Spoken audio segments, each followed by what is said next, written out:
September 12, 1945. Camp Ruston, Louisiana. 0700 hours. The mess hall door swung open, and the aroma hit them like a physical force, something they hadn't experienced in 7 years of total war. 43 German women, captured auxiliary personnel from the Wehrmacht's communication units, stood frozen at the entrance. Their nostrils flared. Their eyes widened. Some visibly trembled.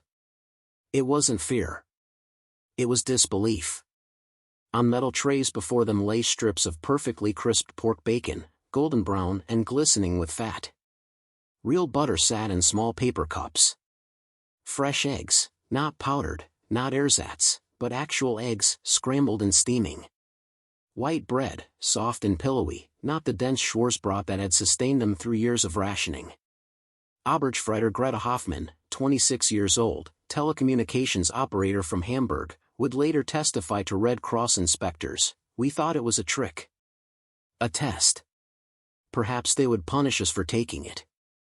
In Germany, we hadn't seen such food since 1939. Even our officers ate potato soup and bread crusts by 1944. What these women didn't know, what they couldn't have known, was that they had stumbled into the most unprecedented contrast of the Second World War. While their countrymen starved in camps across Europe, while British civilians survived on rations that would make a modern person weep, they were about to experience the full force of American agricultural abundance. This is the story of how bacon became a weapon of psychological warfare, how industrial food production demonstrated national power, and how 43 German women learned that everything they'd been told about their enemies was a lie. The bacon they would eat that morning in Louisiana represented more than breakfast. It represented the vast gulf between two nations' capacity for war, and the absolute certainty of who had won. The story begins not in Louisiana, but in the Harz Mountains of central Germany, April 17, 1945. The 82nd Airborne Division's intelligence section had been tracking unusual radio traffic emanating from a concealed facility near Wernigerode. Unlike typical Wehrmacht communications, these transmissions showed sophisticated encryption patterns suggesting high-value personnel. Captain Robert Yancey, commanding Company B, 505th Parachute Infantry Regiment, received orders at 0430 hours to investigate coordinates 51.8321 degrees north, 10.7914 degrees east. His after-action report, now preserved in National Archives Record Group 407, describes approaching a camouflaged concrete bunker at 0615 hours. Expected resistance. Instead found 43 women in Wehrmacht auxiliary uniforms attempting to destroy encryption equipment. They surrendered immediately upon our entry. Most appeared malnourished. Several wept upon receiving care rations. These weren't ordinary prisoners. Signals intelligence documentation reveals they comprised the 31st Women's Communications Auxiliary Unit, specializing in weather data transmission for V-2 rocket launches.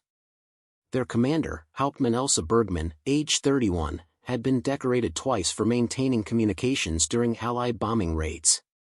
The women's capture created an immediate logistical problem documented in 12th Army Group intelligence files. Supreme Headquarters Allied Expeditionary Force had established procedures for male POWs but lacked clear protocols for captured military women. The Geneva Convention covered them, but practical implementation remained undefined. Initial processing occurred at prisoner of war enclosure S7 near Hersfeld, April 18 to 23, 1945. Medical examinations conducted by Army nurses revealed the severe malnutrition that had become standard across Germany by war's end.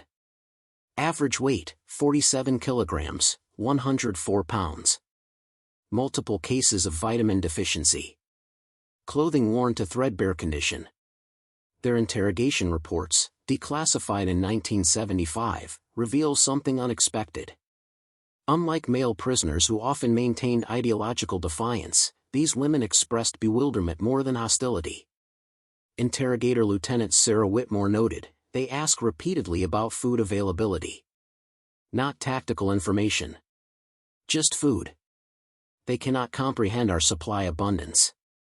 The decision to transfer them to the United States came through classified War Department directive on April 28, 1945.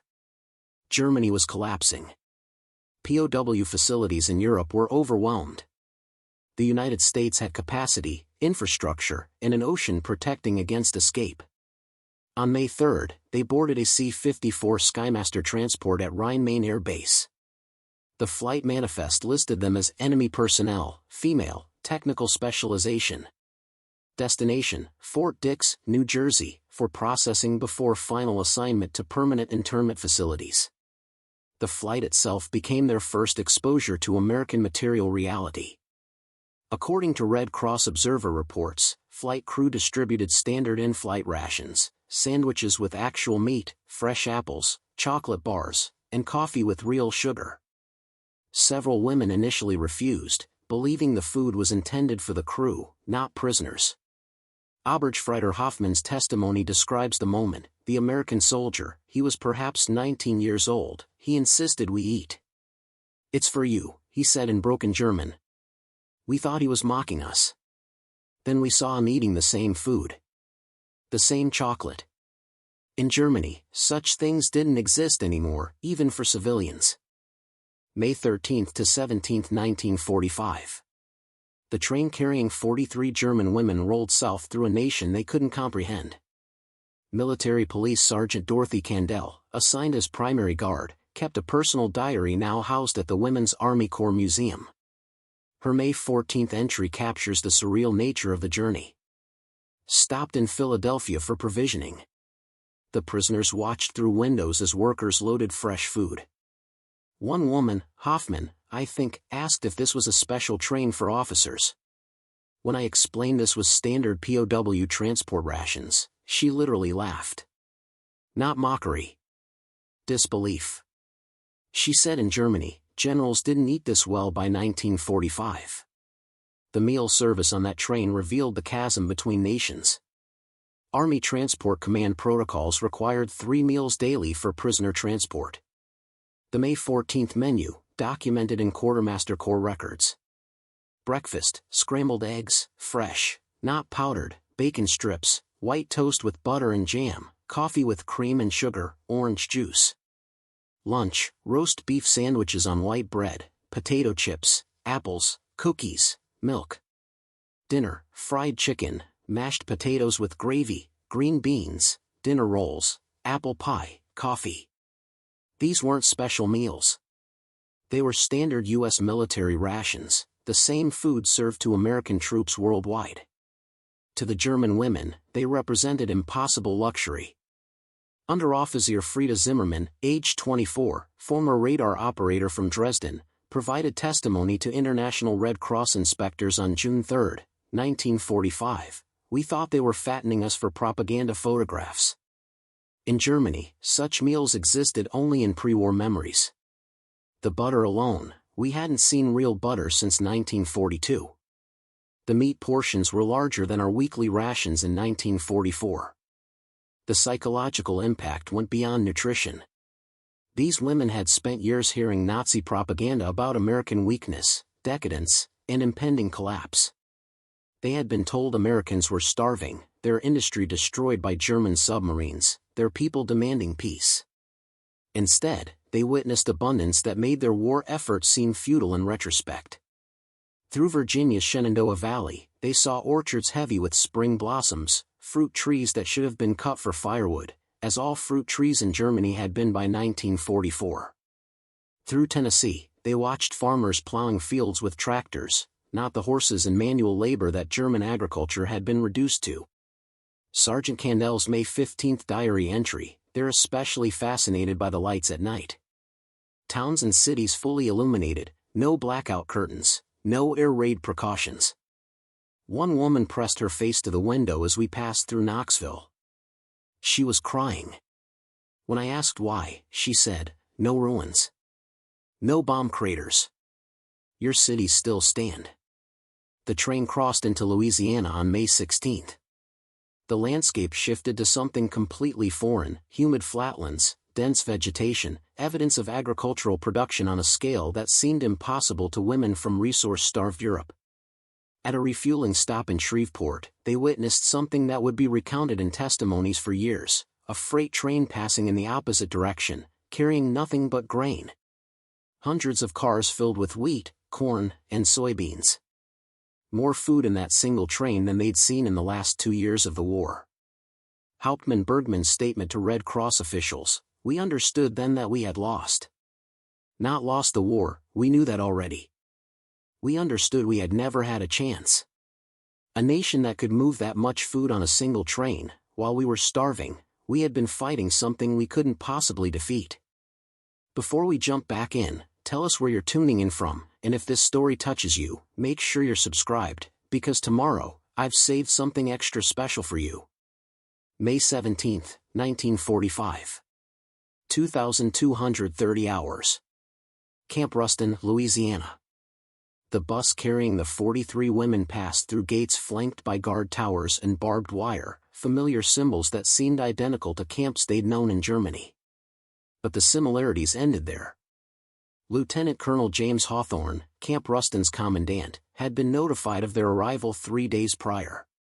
His preparations, documented in camp administrative records, revealed the bureaucratic challenge. Camp Ruston had been designed for male prisoners, primarily captured Afrika Korps soldiers and later, Wehrmacht personnel from the European theater. Female POWs required separate facilities, female guards from the Women's Army Corps, and modified protocols. Within 72 hours, Hawthorne's staff had converted Compound D, previously used for supplies, into gender-appropriate housing. The speed of this transformation would have seemed impossible to women accustomed to German wartime scarcity. Sergeant First Class Ruth Kowalski, WAC detachment commander assigned to supervise the women, filed her initial report on May 18, arrived exhausted but compliant. Proceeded immediately to barracks inspection. Several prisoners expressed surprise at the condition: wooden buildings with intact roofs, functional plumbing, electric lighting. One asked if these were quarters for American personnel, not prisoners. The barracks themselves told a story of American industrial capacity. Each building housed 22 women in individual bunks with mattresses, pillows, and clean sheets, replaced weekly per Army regulations. Communal washrooms featured hot and cold running water, a luxury even German civilians had lost by 1944. But nothing prepared them for the next morning. May 18, 1945. 0645 hours. Reveille sounded across Camp Ruston. The women, conditioned by years of military routine, assembled quickly. WAC Corporal and Fitzgerald, assigned as morning duty guard, noted their precision: they formed up faster than our own troops. No talking, perfect alignment. Years of Wehrmacht discipline still evident. The march to the mess hall took 3 minutes. The building was a standard military construction, wooden frame, screen windows, long tables with benches. But when those doors opened at 0700 hours exactly, the aroma that emerged would become the defining moment of their captivity. Bacon. Not the ersatz meat products that had sustained Germany through blockade and rationing. Not the mysterious protein mixtures that had appeared in Wehrmacht rations. Real pork bacon, prepared by Army cooks trained to feed thousands of American soldiers daily. Camp Ruston's mess records from May 18, preserved in National Archives Record Group 389, detail the morning meal. Bacon, 8 pounds prepared for 43 prisoners, 3 strips per person, eggs, 86 fresh eggs, scrambled toast, 172 slices, white bread, with butter portions, coffee, 5 gallons, with real sugar and condensed milk, available orange juice, 2 gallons supplementary items, jam, syrup, salt, pepper. The cost per meal, 47 cents per prisoner. Less than 50 cents to provide nutrition that exceeded anything they'd experienced in years. Hoffman's testimony describes the moment with precision: we stood at the entrance. The smell, my God, the smell. In Hamburg, we hadn't cooked meat since 1943, there was nothing to cook. Here, bacon sizzled on grills visible through the kitchen windows. Mountains of it. I thought, this cannot be for us. The mess sergeant, Staff Sergeant Raymond Porter, documented the scene in his daily log: 0705, female POWs entered mess hall. Complete stop at serving line. had to direct them forward. Most hesitated to take full portions. Several asked through interpreters if they were allowed this much food. Confirmed, standard rations, take what's served. 0710 hours. The serving line. Army cook Private First Class Eugene Walsh stood behind the steam tables with a practiced efficiency that came from serving thousands of meals. His job was simple: serve the portions as specified in Army regulations. 3 strips of bacon. 2 scoops of scrambled eggs. 4 slices of toast. He didn't expect the first woman in line to refuse. Hoffman stood with her metal tray, staring at the portions Walsh had placed before her. Through interpreter Corporal Anna Steinberg, she asked, "This is all for me? One person?" Walsh's confusion was documented in his later testimony to camp investigators. "I thought maybe she wanted more. I started to add another strip of bacon." She backed away from the counter.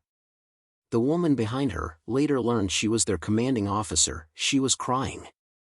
Not sad crying. Something else. The psychological barrier was immediate and profound. These women had internalized 7 years of scarcity. In Germany, bacon had become a memory by 1942, reserved for the highest party officials. Eggs were rationed at 1 per person per week, when available. Butter existed only in propaganda about better times coming. Now, in an enemy prison camp, they confronted abundance that violated every expectation. Hauptmann Bergmann's testimony to International Red Cross representative Dr. Heinrich Wolf on May 25 provided the German perspective. "We had been taught that America was weak, its people soft and starving from the Depression. That their soldiers ate poor rations while we Germans had superior nutrition." Standing in that line, holding that tray, every lie became visible. The mess hall scene unfolded with increasing tension. WAC Lieutenant Patricia Donovan, supervising the meal, recognized a crisis developing. Her report filed May 18 at 0745 hours stated, "Prisoners refusing to sit. Standing with trays, unwilling to eat." Concerned this might be interpreted as some form of protest or hunger strike. Requested German-speaking officer for clarification. The breakthrough came from an unexpected source. Sergeant Kowalski, whose grandmother had emigrated from Germany in 1923, spoke enough German to bypass the formal interpreters. She sat down at one of the long tables, placed a tray before her, identical portions to what the prisoners held, and began eating. Her personal account, recorded in 1987 for the U.S. Army Women's Museum Oral History Project, "I realized they thought this was a test or a trick. So I ate. I made a show of it. Picked up the bacon with my fingers, took a bite, smiled. Said in German, Es ist gut. Essen Sie. It's good. Eat." Slowly, tentatively, they sat. The first bite of bacon, real pork bacon, crispy and salt-cured, triggered responses that ranged from tears to laughter to stunned silence. Several women ate slowly, methodically, as if the food might disappear. Others consumed everything rapidly, then sat in apparent shock at their empty trays. Unteroffizier Zimmermann's account, "The taste. I had forgotten. Completely forgotten what real meat tasted like. The salt, the fat, the texture. In that moment, I understood viscerally, not intellectually, but in my body, that we had lost to a nation that could feed its prisoners better than we fed our soldiers." The meal consumed 23 minutes. When it ended, 43 trays had been completely emptied. Several women had requested seconds, a privilege granted under Geneva Convention provisions. Not one scrap of food remained. The bacon served that morning represented something far more significant than breakfast. It represented the vast industrial machinery that had won the war before a single shot was fired. Camp Ruston's quartermaster records reveal the supply chain that made that meal possible. The bacon came from Armour & Company's processing plant in Chicago, part of a network that had produced 1.6 billion pounds of pork products for military use in 1944 alone. The eggs came from contract farms across Louisiana, Texas, and Arkansas, part of a system delivering 5.4 billion eggs annually to military installations. Captain Douglas Reinhardt, Camp Ruston's supply officer, maintained meticulous logs now preserved at the National Archives. His May 1945 inventory sheets show: bacon stockpile, 2,400 pounds, 30-day supply for camp population, fresh eggs, 18,000 delivered weekly butter, 850 pounds monthly allocation coffee, 600 pounds monthly sugar, 400 pounds monthly fresh produce, daily deliveries from regional suppliers. These quantities served a camp population of approximately 3,800 prisoners, mostly German, some Italian. The female compound of 43 women represented barely 1% of camp population, yet received identical rations to all other prisoners. The logistics that sustained Camp Ruston were replicated across 511 POW camps operating in the United States by May 1945. The total system held approximately 425,000 prisoners, all fed according to Geneva Convention standards, which, by American interpretation, meant the same rations as U.S. troops. Quartermaster General records document the aggregate requirements. Daily bread consumption, 637,500 pounds across all POW camps. Monthly meat allocation, 12.75 million pounds. Annual coffee supply, 3.6 million pounds. Butter and fats, 1.2 million pounds monthly. This represented a parallel food system larger than many nations' entire food supply, operating simultaneously with feeding 12 million American military personnel and maintaining civilian nutrition. To the German women, this reality was incomprehensible. Hoffman's testimony included a crucial observation: in Germany, we had rationing for civilians by 1939. By 1942, soldiers' rations were reduced. By 1944, everyone was hungry: soldiers, civilians, even party officials. We were told this was because Germany fought the world alone, because enemies blockaded us. But America also fought across two oceans, supplied multiple allies, and still fed prisoners bacon and eggs. The mathematics didn't work. Our entire understanding of the war was false. The psychological impact extended beyond the immediate experience.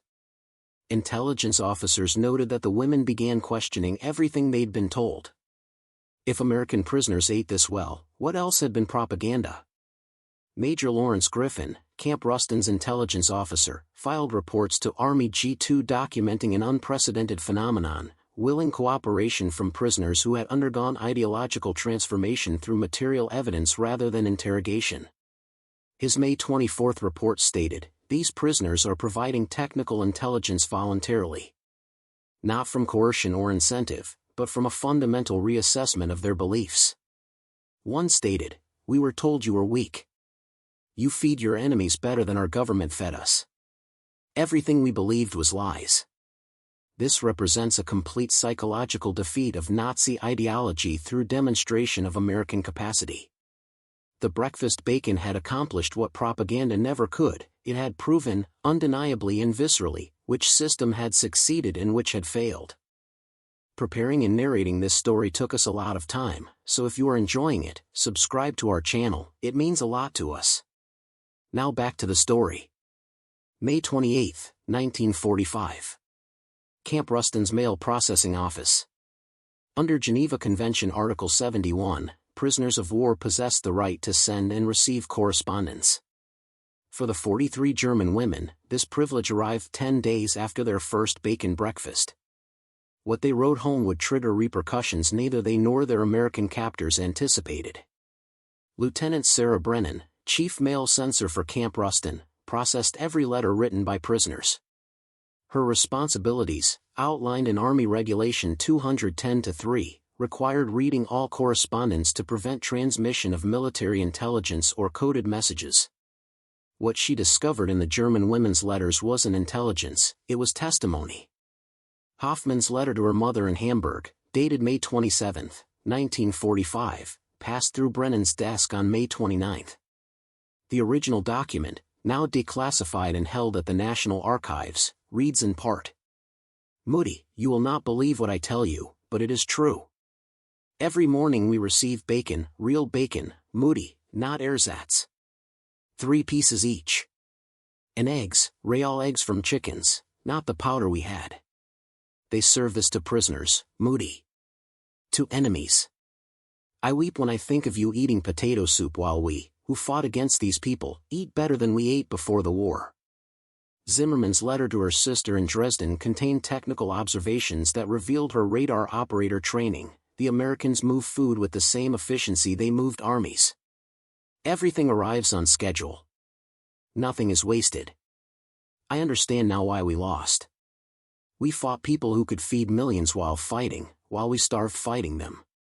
Hauptmann Bergmann's letter to her parents in Munich, written with an officer's precision, analyzed the strategic implications. Father, you asked in your last letter why Germany fell. I can answer now. We fought a nation that treats enemies better than our government treated us. They have not won through cruelty but through abundance we could not match. Every bacon strip is proof of industrial capacity we never possessed. The letters created an unexpected problem for Army postal censors. Nothing in them violated security protocols, no troop movements, no tactical intelligence, no coded messages.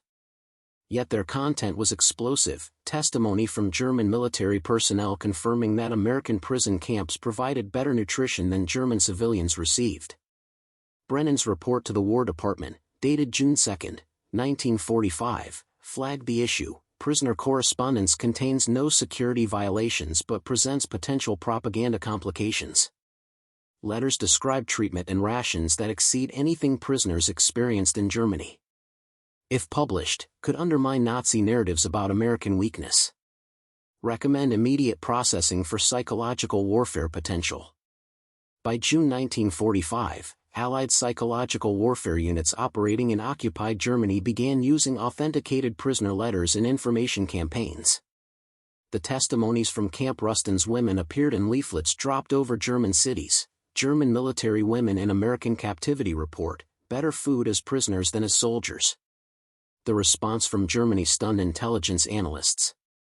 International Red Cross mail monitoring detected thousands of letters from German civilians to relatives in American POW camps, asking a single question: is it true about the food?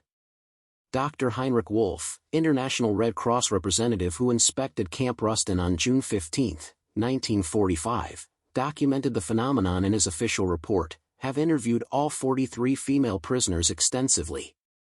Their accounts of treatment and nutrition are consistent and verifiable. Most striking is their voluntary testimony about the psychological impact. Multiple prisoners stated that adequate food accomplished what interrogation could not. It broke their faith in the Nazi system.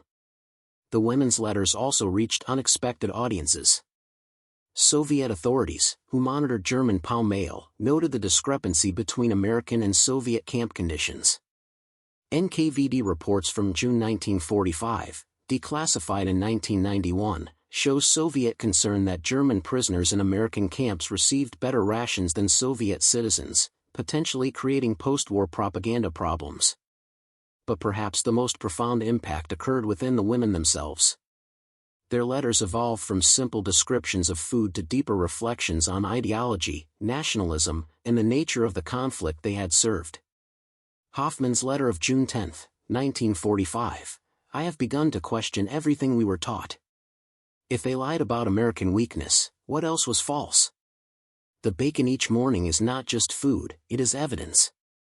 Evidence that we served lies, that our cause was built on deception. I am grateful for the food, yes. But I am more grateful for the truth it reveals, however painful. June through September 1945. The summer of transformation. As weeks became months, the initial shock of American abundance evolved into something more complex, a fundamental reconstruction of worldview. The daily bacon breakfasts continued, but their significance shifted from novelty to routine, and in that routine lay perhaps the deepest psychological impact. Camp Ruston's administrative records show the women were assigned to work details as required under Geneva Convention Article 27, non-military labor appropriate to their rank and physical capacity. The assignments revealed American organizational logic that continued to challenge their assumptions. Captain Walter Dennison, camp labor officer, documented work assignments in his July 1945 report: female prisoners assigned to camp library cataloging, clerical support for administrative offices, and mess hall assistants, not food preparation, but inventory management. Their technical education makes them valuable for skilled work. Hoffman was assigned to the camp library, helping organize educational materials for the broader prisoner population. Her work journal, preserved among her personal papers donated to the U.S. Army Heritage and Education Center in 1989, reveals the continued cognitive dissonance. July 18, 1945, Today cataloged new books arriving for prisoner education. English language instruction, American history, technical manuals. The Americans provide education to enemies. In camp library, I found agricultural journals showing U.S. pork production statistics for 1944, 13.4 billion pounds. I calculated, enough to give every German soldier bacon daily for the entire war. They had this abundance while we starved, yet we were told they were weak. The work assignments provided unexpected access to information that completed their understanding of American industrial capacity. Zimmerman, assigned to clerical work in the camp quartermaster office, documented supply requisitions that revealed the system's scale. Her testimony to researchers in 1978, I processed paperwork for food orders. Every week, thousands of pounds of meat, eggs, produce. All standard procedure. I saw requisitions for other camps, hundreds of them. The entire system operated with mechanical efficiency. We had been fighting something vast, something we never understood until we were inside it. Medical records from Camp Ruston's hospital provide another dimension of the transformation. Captain Florence Hartley, camp medical officer, tracked the women's physical recovery with clinical precision. Her September 1945 report documented remarkable changes. Average weight gain per prisoner, 8.4 kilograms over 4 months. Dental problems addressed through camp dental services. Vitamin deficiencies corrected. Physical conditioning improved through regular meals and reduced stress. These women are healthier as prisoners than they were as soldiers. But the most significant transformation remained psychological. Group dynamics shifted as the women processed their experiences collectively. Evening discussions in their barracks, monitored by WWII guards for security but not suppressed, became informal seminars in reassessment. Sergeant Kowalski's observation reports from August 1945 describe these sessions. The prisoners debate among themselves what went wrong. Not tactical discussions, philosophical ones. They question the foundational assumptions of National Socialism. How could the master race be defeated by a nation they were taught to despise? The bacon each morning serves as daily evidence against everything they believed. Educational programs introduced in July 1945 accelerated this transformation. U.S. Army Special Services provided classes in English, American civics, and democratic principles. Attendance was voluntary, 98% of the women attended regularly. Hauptmann Bergman, who participated in advanced English classes, wrote in her personal diary on August 23, 1945, "Today learned American phrase, actions speak louder than words. This explains everything. They did not tell us democracy works, they showed us through treatment we receive. They did not claim superiority, they demonstrated capacity through bacon, eggs, and systematic organization. We learned more truth as prisoners than we knew as soldiers." The repatriation process, beginning in September 1945, would be delayed for these women.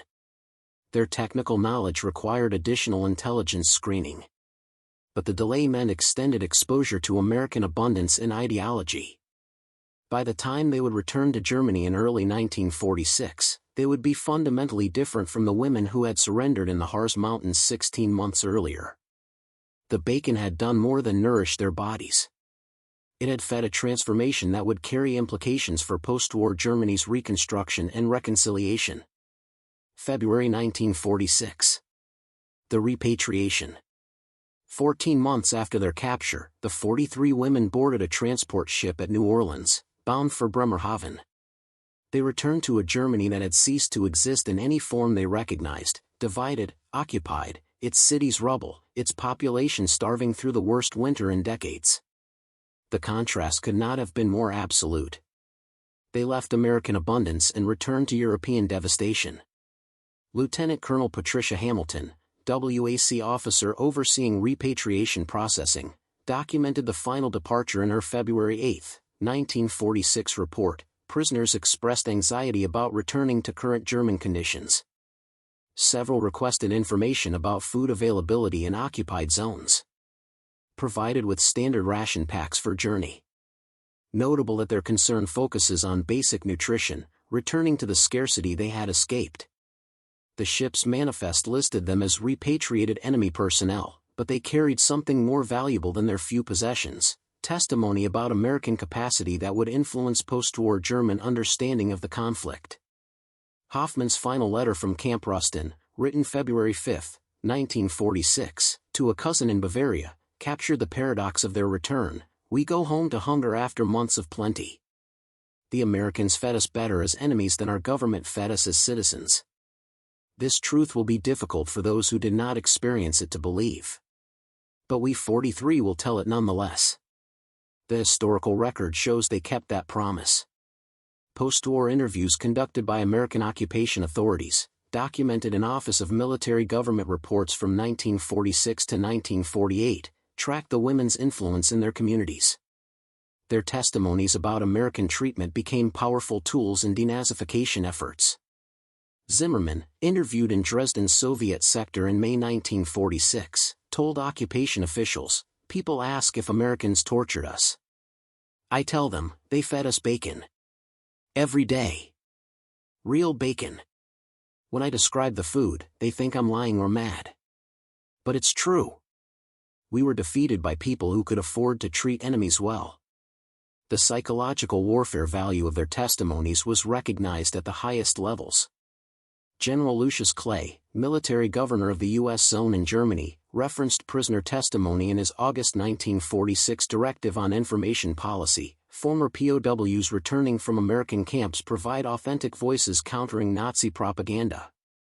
Their accounts of treatment, particularly regarding food and living conditions, demonstrate American values more effectively than official statements. But perhaps the most profound legacy emerged in unexpected ways. Several of the women became advocates for German-American reconciliation during the occupation period. Hauptmann Bergmann, utilizing her officers' education and language skills, worked as a translator for U.S. Army Civil Affairs in Munich, facilitating communication between occupiers and occupied.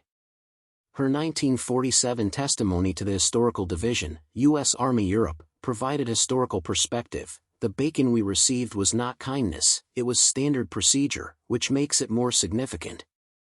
American abundance was so vast they could maintain these standards without effort. This revealed the true nature of our defeat. We lost to a system, not just to armies. The Cold War would eventually divide Germany and complicate these narratives. In the Soviet zone, testimony about good treatment in American camps became politically problematic. In the Western zones, it became evidence supporting alliance with the United States. Hoffman, living in Hamburg's British zone, gave her final recorded testimony in 1952 to researchers studying POW experiences. The breakfast bacon was a weapon more powerful than bombs. It destroyed our faith in Nazi ideology through simple demonstration of superior capacity.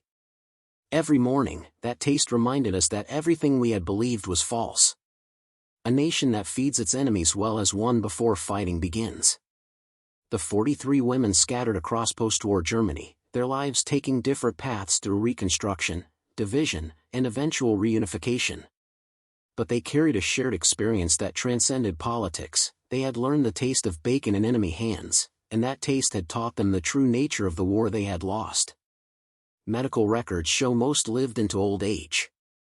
Hoffman died in 1998 at age 79. Zimmerman in 2003 at 82.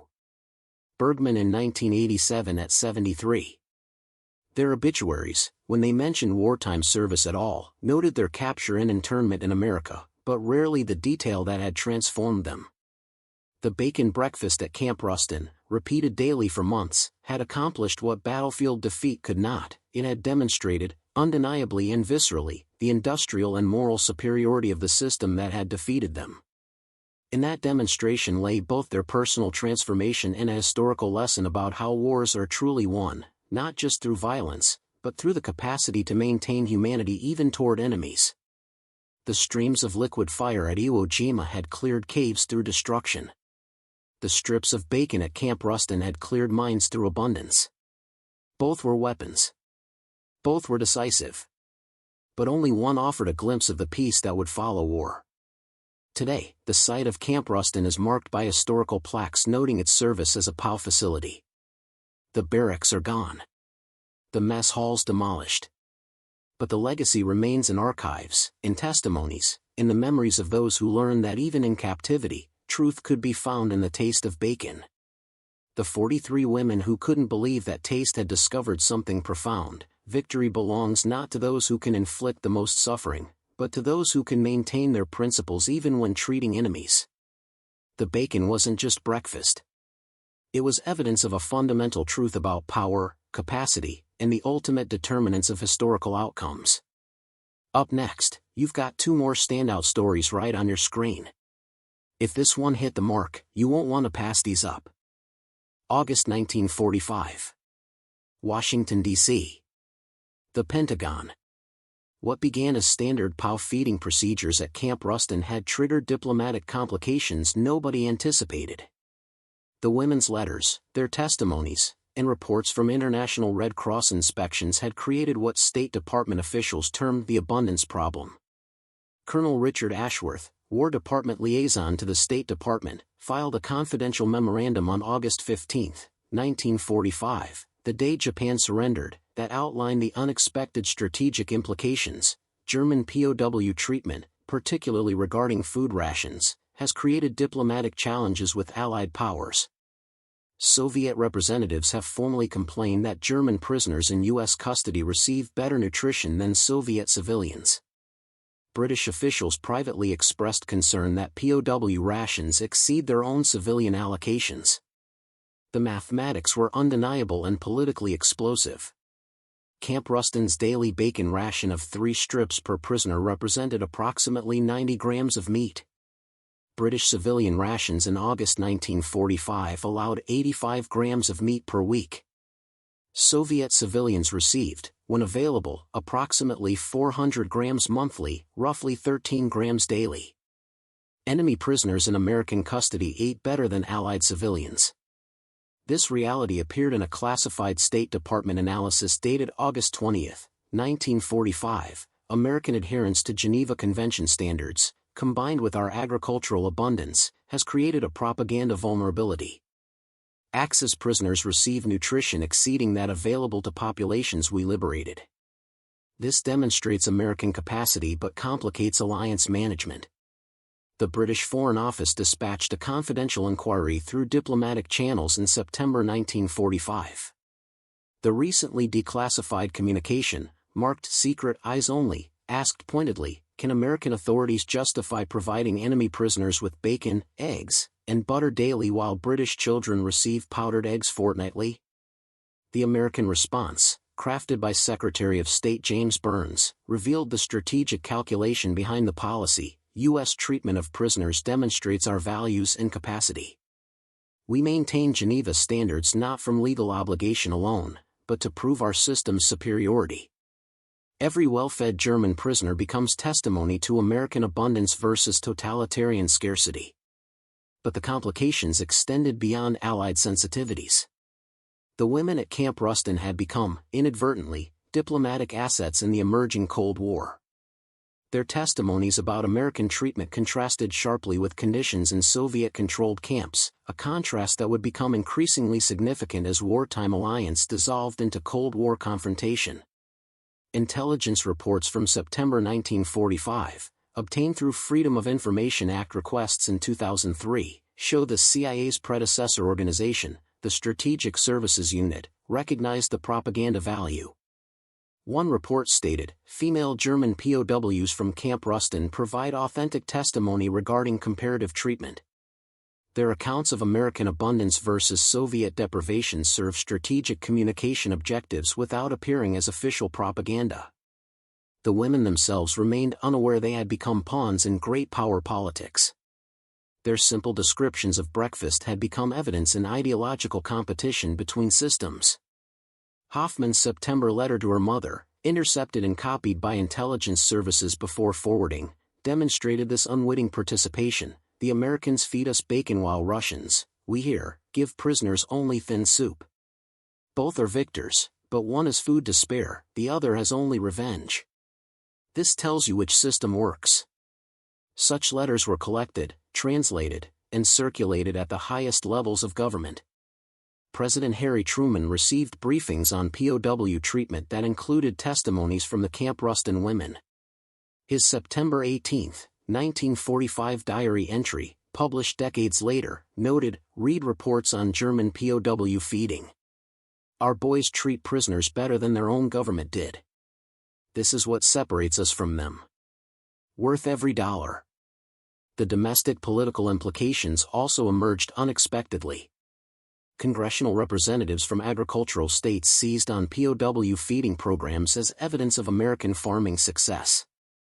Representative Harold Thompson of Iowa delivered a floor speech on September 25, 1945, declaring, "Our farmers produce such abundance we can feed 500,000 enemy prisoners bacon and eggs daily." This is American exceptionalism in action. But not everyone celebrated. Veterans organizations expressed outrage that enemy prisoners received rations identical to American soldiers. The American Legion's National Convention in October 1945 passed a resolution condemning excessive POW treatment. Their official statement read, "American fighting men died while these enemies fought against us. Now they eat our food, sleep in warm barracks, and receive treatment our own citizens cannot afford." The War Department responded with carefully calibrated public relations. General Brehon Somervell, commanding general of Army Service Forces, held a press conference on October 12, 1945, explaining the policy, "We treat prisoners according to Geneva Convention and American values. This demonstrates our civilization's superiority. Every well-fed prisoner proves we fight for principles, not revenge." Camp Ruston's commandant, Lieutenant Colonel Hawthorne, received direct inquiries from War Department officials about the women's treatment. His October report provided detailed justification. Female prisoners receive standard rations, identical to male POWs and comparable to U.S. troops. This policy reflects American values and demonstrates our capacity. The cost is minimal, the strategic value is significant. The economic analysis supported his position. Quartermaster General reports calculated the daily cost of feeding one prisoner at 89 cents, less than $1 for 3 meals, meeting Geneva standards and demonstrating American abundance. The total annual cost for all POW feeding, approximately $138 million, less than the cost of a single heavy cruiser. International observers noted the contrast with historical precedents. Dr. Marcel Junod, International Red Cross delegate who had inspected camps across Europe, provided comparative analysis in his November 1945 report. American POW camps represent unprecedented adherence to international law. Prisoners receive nutrition exceeding requirements, medical care comparable to military personnel, and treatment that demonstrates victors' restraint. This contrasts markedly with conditions in other nations' custody. The women at Camp Ruston, eating their daily bacon, remained largely unaware of these high-level discussions. They knew only that enemy captors fed them better than their own government had, and this knowledge continued its transformative work. Zimmerman's October diary entry captured this personal dimension. Today marked 6 months in American custody. 6 months of bacon breakfasts. I have gained 12 kilograms. I am healthier as a prisoner than I was as a soldier. This single fact contains more truth about the war than any propaganda I believed. The Americans won not through cruelty but through the simple ability to feed everyone, even enemies. Up next, you've got 2 more standout stories right on your screen. If this one hit the mark, you won't want to pass these up. Just click and check them out. And don't forget to subscribe and turn on the notification bell so you don't miss any upload from us.